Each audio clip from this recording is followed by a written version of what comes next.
సత్యసాయి జిల్లా ముదిగొబ్బ మండలం మడవి బ్రాహ్మణపల్లిలో 40 ఏళ్లుగా సాగు చేసుకుంటున్న గిరిజనుల భూములు తిరిగి ఇవ్వాలి అని బాధిత గిరిజనులు పుట్టపర్తి కలెక్టరేట్ ముందు ఆందోళన చేపట్టారు. ముదిగొబ్బ ఎంపీపీ ఆదినారాయణ యాదవ్ తన భూములను ఆక్రమించుకున్నారని సిపిఐ నాయకుల ఆధ్వర్యంలో బాధితులు కలెక్టరేట్ ముందు ధర్నా చేపట్టారు. గిరిజనుల భూములు తిరిగి ఇవ్వాలి అంటూ ఆర్డీఓ ఎంఆర్ఓపై చర్యలు తీసుకోవాలి అని డిమాండ్ చేశారు. ఈ సందర్భంగా గిరిజన నాయకులు శ్రీనివాస్ నాయక్ మాట్లాడుతూ తాతల కాలం నుండి సాగు చేసుకుంటున్న భూములను ముదిగొబ్బ ఎంపీపీ ఆదినారాయణ యాదవ్ అక్రమంగా ఆన్లైన్లోకి ఎక్కించుకుని రుణాలు తీసుకున్నారని ఆరోపించారు. ఈ విషయంపై సీఎం చంద్రబాబు నాయుడు, రెవెన్యూ మంత్రి, జిల్లా కలెక్టర్కు సైతం ఫిర్యాదు చేసి వినతి పత్రం అందజేసినట్లు తెలిపారు. ఇప్పటికైనా ఉన్నతాధికారులు స్పందించి సమగ్ర విచారణ జరిపించి సాగులో ఉన్న గిరిజనులకే భూములు ఇవ్వాలి అని డిమాండ్ చేశారు. అనంతరం వారు సమస్యలతో కూడిన వినతి పత్రాన్ని జాయింట్ కలెక్టర్ అభిషేక్ కుమార్కు అందజేశారు.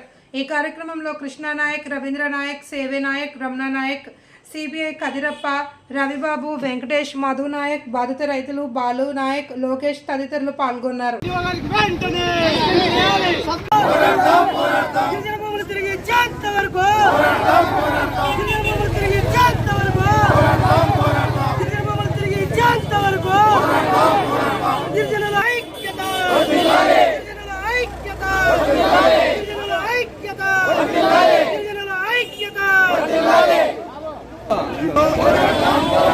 అడవి బ్రాహ్మణపల్లి గిరిజనుల భూములు తిరిగి ఇచ్చేంత వరకు గిరిజనుల ఐక్యత, గిరిజనుల ఐక్యత. అడవి బ్రాహ్మణపల్లి గిరిజనుల భూములు తిరిగి ఇచ్చేంత వరకు అడవి బ్రాహ్మణపల్లి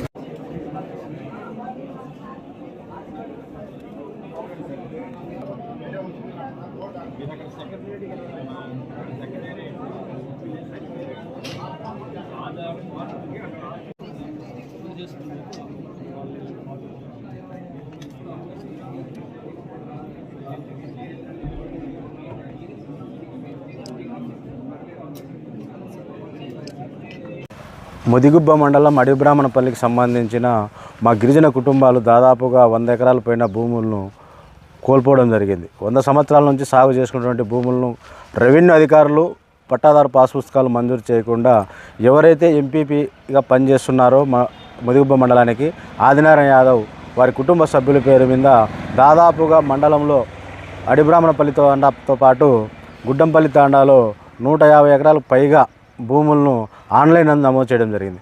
ఇవాళ బంజారా గిరిజన సంఘం ఆధ్వర్యంలో పుట్టపర్తి కలెక్టర్ ఆఫీస్ దగ్గర మా బాధితులు కలిసి ధర్నా చేయడం జరిగింది.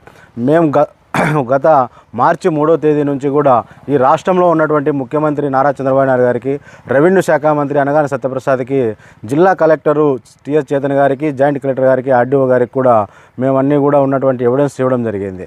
మీరు ఇంత నిర్లక్ష్యం రెవెన్యూ అధికారులు ఎందుకు చేస్తున్నారు? దీని వెనక మతలాబ్ ఏంటి? మీరేమన్నా ధర్మవరం ఆర్డీఓ, ఎంఆర్ఓని ఎంపీపీ ఆదినారాయణ యాదవ్ పోస్టింగ్ ఇప్పించాం, 50 లక్షల రూపాయలు డబ్బులు ఇచ్చామని చెప్పేసి బహిరంగంగా చెప్పుకుంటున్నారు. మీరు విచారణ రిపోర్ట్ను ఎందుకు బహిర్గతం చేయలేదని చెప్పి ఇవాళ జిల్లా కలెక్టర్ గారిని మేము ప్రశ్నిస్తున్నాం. అదేవిధంగా ఈ రాష్ట్రంలో ఉన్నటువంటి అందరికీ ఇచ్చాం, ఇంకా ఏమన్నా రాష్ట్ర గవర్నర్కి ఇస్తే మీరు స్పందిస్తారా అని చెప్పి ఆయన ఒక్కరే మిగులున్నారు, ఇంకా అతనికి ఇస్తేనా మీరు స్పందిస్తారా అని చెప్పి ఈ సందర్భంగా ప్రశ్నిస్తున్నాం. ఇప్పటికైనా ధర్మవరం ఆర్డీఓ, ముదిగుబ్బ ఎంఆర్ఓ నారాయణ స్వామిని, మహేష్ గారిని సస్పెండ్ చేయాలి. ఎవరైతే అక్రమంగా భూములు కబ్జా చేసి ఆన్లైన్ ఎక్కించుకున్నాడో ఎంపీ ఆదినారాయణ యాదవ్ పైన సిఐడి కేసులు నమోదు చేయాలి. గతంలో రెవెన్యూ రికార్డులు 1B ఆన్లైన్ నందు నమోదు చేసిన రెవెన్యూ అధికారులపైన సిఐడి విచారణ, ఆ భూములను తనఖా పెట్టి బ్యాంకులో రుణాలు తీసుకున్నటువంటి బ్యాంక్ అధికారులు, బ్యాంక్ మేనేజర్, ఫీల్డ్ ఆఫీసర్ పైన కూడా సిట్టుతో కానీ సిఐడితో కానీ దర్యాప్తు చేయాలని చెప్పి మేము బంజారా సంఘం, గిరిజన సంఘాలుగా ఇవాళ ప్రభుత్వాన్ని డిమాండ్ చేస్తున్నాం. లేని పక్షంలో రాష్ట్ర వ్యాప్తంగా కూడా ఈ ఆందోళన ఇంకా ఉద్రిక్తం చేస్తామని చెప్పి ప్రభుత్వాన్ని హెచ్చరిస్తున్నాం.